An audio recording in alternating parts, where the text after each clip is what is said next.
नमस्कार बच्चों, जैसा कि हमने पिछली बार पढ़ा पुण्य जागरण का अर्थ क्या था, पुण्य जागरण के कारण क्या थे और पुण्य जागरण की विशेषता क्या थी। आज हमारा टॉपिक है इटली में ही सर्वप्रथम पुण्य जागरण क्यों हुआ। ऐसे क्या कारण थे जिसके कारण इटली में ही सर्वप्रथम पुण्य जागरण हुआ। तो पहले तो ये आप स्पष्ट कर लें कि यूरोप में पुण्य जागरण हुआ। पुण्य जागरण सबसे पहले इटली में प्रारंभ हुआ और फिर वहां से इसका प्रकाश फ्रांस, इंग्लैंड आदि देशों में पहुंचा। अब प्रश्न ये उठता है कि पुण्य जागरण सबसे पहले इटली में ही क्यों प्रारंभ हुआ। इसके उत्तर में ये कहा जा सकता है कि मध्य युग में इटली के कई नगर पूर्वी देशों के साथ व्यापार करके धनी बन चुके थे, इसलिए वे अपने देश को सांस्कृतिक प्रोत्साहन देने में समर्थ थे। इटली के नगरों से समृद्ध व्यापारियों के पास अच्छे ढंग से जीवन व्यतीत करने के लिए अवकाश और धन संपत्ति दोनों ही तत्व मौजूद थे। ये लोग बढ़िया जरीदार वस्त्र पहनते थे, रंगीले अनुत्सव तथा बड़े बड़े प्रतिभोज आयोजित करते थे। उनके घरों में सभी प्रकार की सुख सुविधा और सौंदर्य प्रसाधन का सामान मौजूद था। पूर्वी देशों के साथ व्यापार करने वाले व्यापारी एवं धर्म युद्धों से लौटने वाले सैनिक विश्राम के लिए कुछ दिनों तक इटली के नगरों में रुक सकते थे। ये लोग तुर्की की उच्च सभ्यताओं के बारे में इटली के लोगों को बताते थे। कुस्तुनिया पर तुर्कों के अधिकार के समय अनेक यूनानी विद्वान और कलाकार इटली के नगरों में आकर बस गए, अतः यूनानी साहित्य का चिंतन तथा अध्ययन सर्वप्रथम इन्हीं नगरों में हुआ। जब मध्य युग में अधिकांश यूरोपीय नगर अंधकार में डूबे हुए थे, तब भी इटली के नगरों में ज्ञान का प्रकाश फैल रहा था। इटली के नगरों में विशेष रूप से फ्लोरेंस, वेनिस एवं मिलान आदि काफी श्रमद एवं उन्नत थे। इटली के नगरों के निवासी एक दूसरे के साथ विचारों का आदान प्रदान करते थे और वे धीरे धीरे समृद्धिशाली होते गए। यही कारण था कि पुण्य जागरण के काल के कई प्रमुख दार्शनिक, पेट्रार्क, महाकवि, दाते, चित्रकार लियोनार्दो विंची, माइकल एंजेलो और राफेल आदि इटली के नगरों में ही पैदा हुए। अतः यहाँ पर हमने इसकी प्रस्तावना में पढ़ा कि कुछ ऐसे कारण थे जिसके कारण इटली में सर्वप्रथम पुण्य जागरण हुआ। यहाँ पर मैंने सर्किल से आपको समझाने का प्रयास किया है कि इटली में सर्वप्रथम पुण्य जागरण क्यों हुआ। इसका पहला कारण है संस्कृति का प्रतीक। इटली प्राचीन रोमन साम्राज्य एवं संस्कृति का प्रतीक था। इटली के पुण्य जागरण के लिए रोमन संस्कृति से प्रेरणा मिलती रही। इस दृष्टि से इटली के नगर पुण्य जागरण के लिए उपयुक्त क्षेत्र थे। दूसरा जो कारण है वो है ईसाई धर्म का मुख्य केंद्र। तो इटली जो था वो ईसाई धर्म का प्रमुख केंद्र था। ईसाई धर्म का जो सर्वोच्च धर्मगुरु पोप रोम में ही निवास करता था। कुछ पोप पुण्य जागरण की भावना से प्रेरित थे, इसलिए उन्होंने अनेक विद्वानों एवं कलाकारों को रोम आमंत्रित किया, जिन्होंने यूनानी पांडुलिपियों का लैटिन भाषा में अनुवाद किया। पोप निकोलस पंचम ने संत पीटर के गिरजाघर का निर्माण करवाया।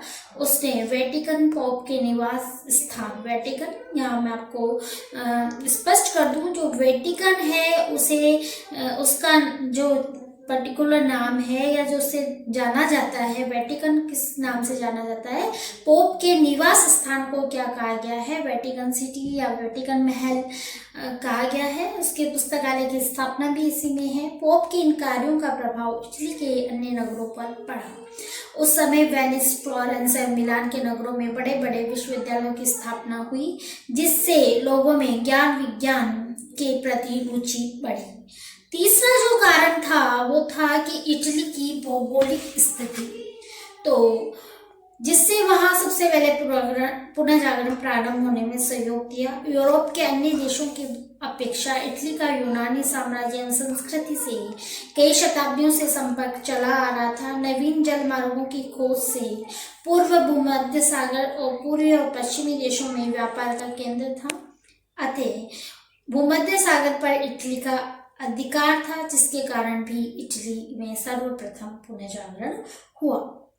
चौथा जो कारण है वो हमने लिया कि आर्थिक दृष्टिकोण। इटली में आर्थिक व राजनीतिक दृष्टिकोण से वह श्रमद्ध थे। इटली के ये नगर पवित्र रोमन साम्राज्य के प्रभुत्व से मुक्त होकर स्वतंत्र रूप से अपना विकास कर रहे थे। यूरोप के अन्य नगरों की भांति इटली के नगरों में सामंत प्रथा नहीं पनप पाई, इसलिए नगरों में कला, साहित्य, विज्ञान आदि का आश्चर्यजनक विकास हुआ। ये कुछ कारण थे 4। और 5वां जो मेन कारण है वो है मानववाद का विकास। पुनः जागरण का जो कारण है वो है मानववादी विचारधारा, जिसे मानववाद के नाम से जाना जाता है। इसका जन्म एवं विकास इटली के नगरों में हुआ। मानववादी विचारधारा ने बौद्धिक चेतना पैदा करने में महत्वपूर्ण योगदान दिया। इटली के फ्लोरेंस नगर का निवासी पेट्रक इसका प्रवर्तक था। मध्य युग में प्रत्येक मनुष्य प्राचीन बंधनों को ज्ञान व तर्क की कसौटी पे कसने के पश्चात सही होने पर उसे स्वीकार करता था। विद्वानों ने मनुष्य की स्वतंत्र रूप से सोचने की प्रवृत्ति को मानववाद कहकर पुकारा। जिन विद्वानों ने यूनानी एवं रोमन साहित्य का अध्ययन किया वे मानववादी कहलाए। मानववाद को अंग्रेजी में ह्यूमनिज्म कहते हैं। ये शब्द लैटिन भाषा के शब्द ह्यूमैनिटीज से निकला है, जिसका अर्थ है उच्च ज्ञान अथवा मानव जीवन के प्रति रुचि रखना, मानव जीवन की समस्याओं का समाधान ढूंढना। इस विचारधारा के विद्वानों का मुख्य कार्य मनुष्य के महत्व को स्थापित करते हुए उसके सुखी जीवन को उन्नत बनाना था। मध्य युग के साहित्य तथा चिंतन में मानव तथा मानव समाज का कोई विशेष महत्व नहीं था। ये मैंने आपको पुनर्जागरण की प्रस्तावना में भी बताया कि जब मध्य युग में जहाँ में केवल धर्म की मान्यता थी, व्यक्ति के व्यक्तित्व का विकास नहीं था, लोग अंधकार में अंधविश्वासों में लिप्त थे। उस समय के बाद जब यूरोप में पुनर्जागरण आया तो एक नई विचारधारा आई। वो क्या कहलाई? मानववादी विचारधारा।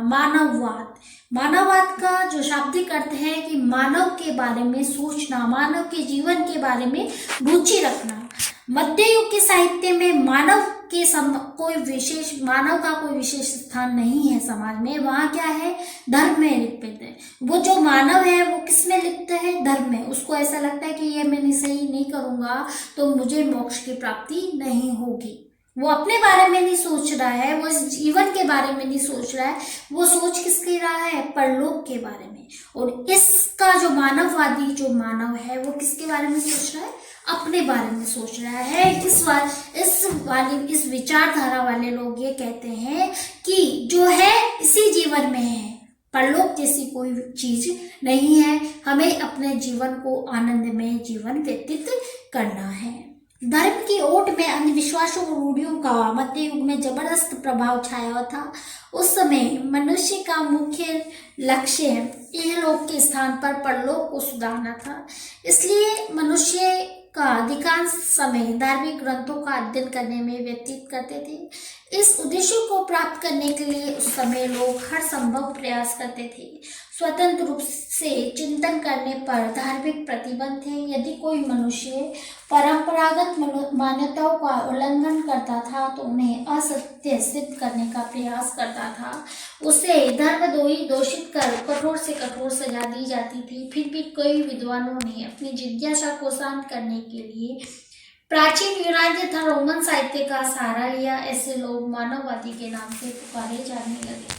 मानववाद के विकास के कारण वातावरण में क्रांतिकारी परिवर्तन हुआ। मानववादी विचारक के धर्म के स्थान पर मनुष्य को अधिक महत्व देने लगे।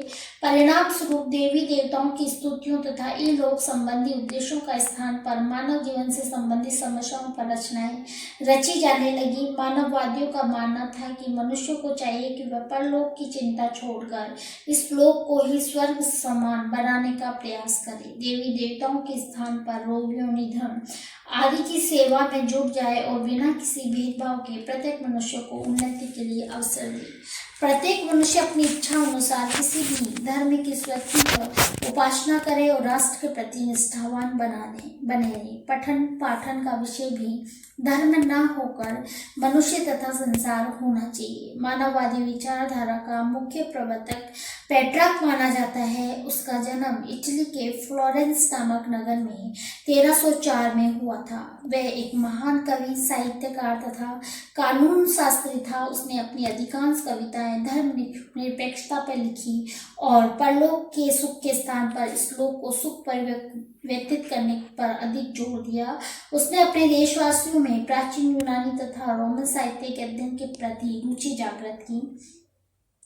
पेट्रार्क ने प्राचीन पांडुलिपियों की खोज की तथा उनकी सहायता से उस समय प्रचलित पांडुलिपियों में आवश्यक सुधार के। इतना ही नहीं, उसने ग्रंथों की सुरक्षा के लिए पुस्तकालयों की स्थापना पर जोर दिया। इटली के अन्य मानववादियों ने पेट्रार्क के हर कार्य को पूरा करने में हर संभव प्रयास किया। बाद में यूरोप के अन्य देशों में भी मानववादी विचारधारा का प्रसार हुआ। इस विचारधारा के लोगों का मानना था कि हमें प्राचीन ज्ञान को तभी स्वीकार करना चाहिए जबकि वह तर्क की कसौटी पर खरा उतरता हो। इस विचारधारा के प्रयास के कारण यूरोप का प्रत्येक व्यक्ति समाज में प्रचलित मान्यताओं को तर्क की कसौटी पर कसना लगा।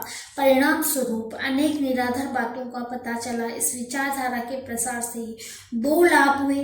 प्रथम, प्रत्येक व्यक्ति तर्क के आधार पर ये बात करने लगा। द्वितीय, समाज में प्रचलित अंधविश्वास समाप्त हो गए। अब व्यक्ति किसी भी बात को तर्क की कसौटी पर कसता था और सत्य होने पर उसे स्वीकार करता।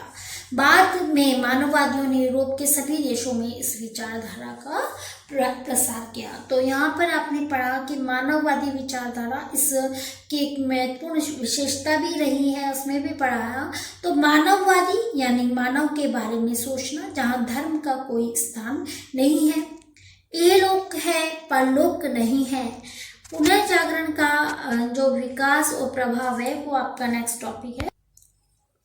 पुनर्जागरण का विकास एवं प्रभाव। पुनर्जागरण विश्व इतिहास की सर्वाधिक महत्वपूर्ण घटनाओं में से एक है। इसके साथ ही विश्व के एक नए युग में प्रवेश किया। पुनर्जागरण के कारण मानव ने प्राचीन मान्यताओं को तर्क की कसौटी पर कसा।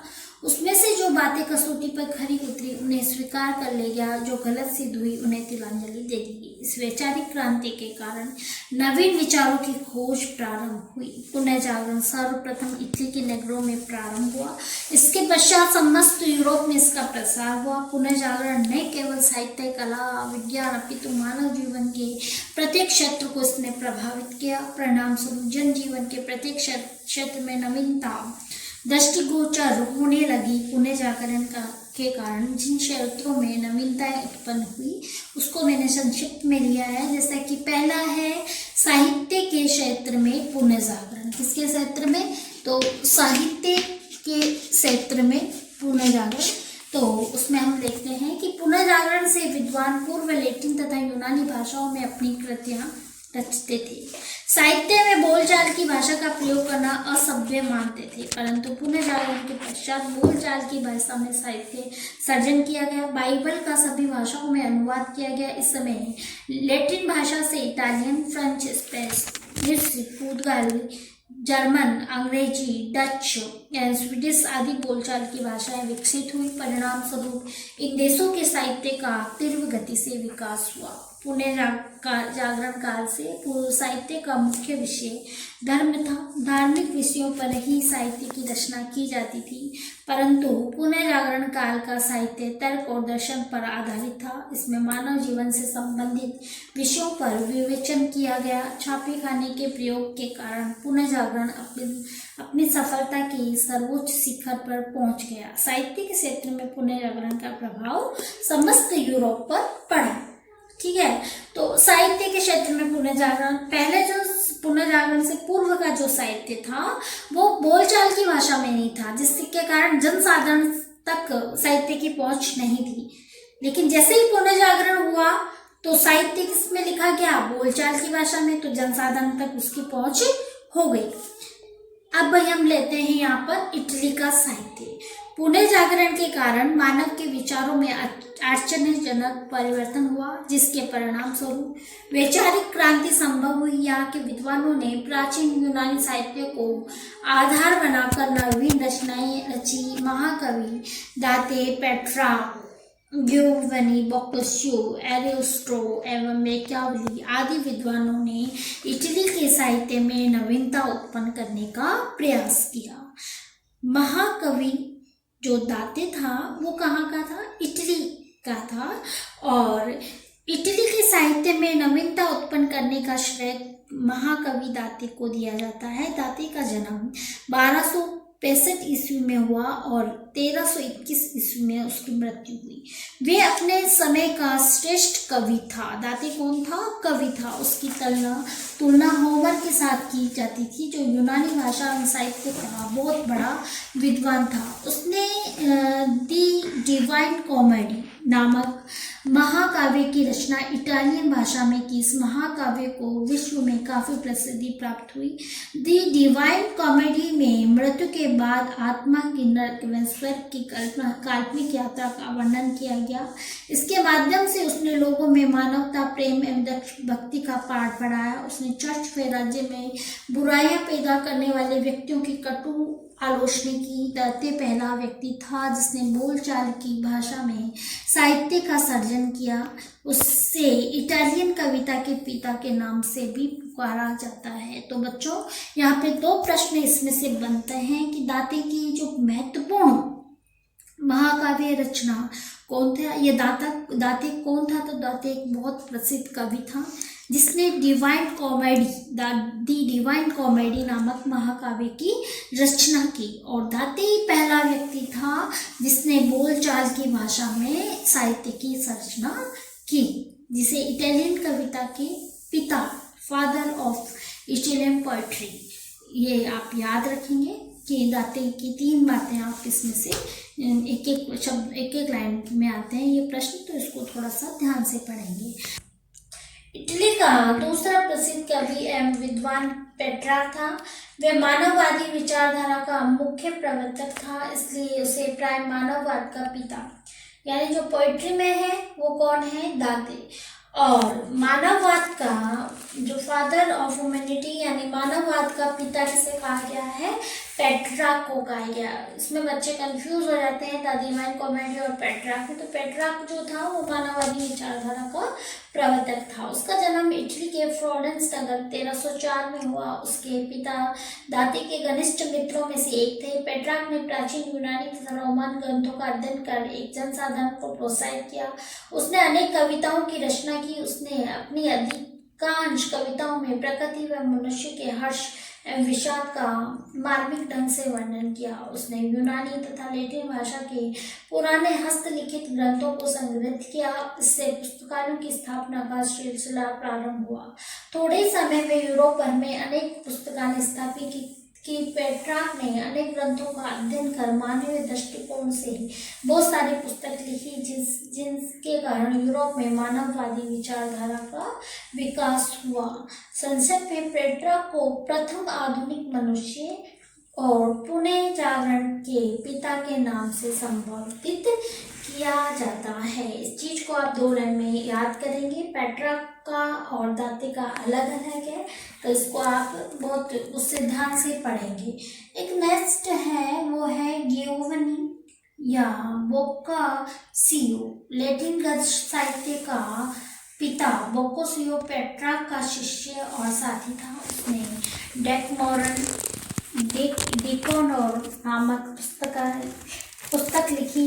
इसमें 100 हास्य कहानियों का संकलन है। इन कहानियों में तत्कालीन सामंत एवं कुलीन समाज में व्याप्त बुराइयों को भद्दे रंग से मजाक उड़ाया गया है। नेक्स्ट है वो इटली के साहित्य में है मैकियावेली इटली का प्रसिद्ध राजनीतिक विचारक एवं महान साहित्यकार था। उसने 2 ग्रंथ लिखे, द प्रिंस एवं द्वितीय द आर्ट ऑफ वार, ठीक है। तो दो है द प्रिंस और दूसरा है the art of war. The Prince नामक ग्रंथ में उसने अपने नवीन राजनीतिक आदर्शों के बारे में वर्णन किया। उसने इटली की राजनीतिक अध्ययन करने के पश्चात ये मत व्यक्ति किया कि शासकों को सुचारू रूप से शासन का संचालन करना चाहिए। उसने ये लिखा, ये बहुत अच्छा होता है कि लोग राजा से भी प्रेम करते हैं और उससे डरते भी हैं, किंतु चूंकि ऐसा करना कठिन था इसलिए आवश्यक है कि लोग उससे डरे। मैकियावेली के विचारों ने राजनीतिक दुराचारों से काफी प्रभावित किया। कुछ विद्वान द प्रिंस नामक ग्रंथ की कौटिल्य के अर्थशास्त्र से भी उसकी तुलना करते हैं। तो बच्चों, आज मैंने आपको बताया कि इटली में पुनर्जागरण सर्वप्रथम क्यों हुआ, इसके क्या कारण थे। दूसरा हमने लिया मानववादी विचारधारा या मानववादी दृष्टिकोण क्या है। तीसरा हमने लिया इटली का साहित्य। तो इटली के साहित्य में आप याद रखेंगे दाते की रचना, पेट्रार्की, बोक्काचियो की और मैकियावेली की। ठीक है, नमस्कार।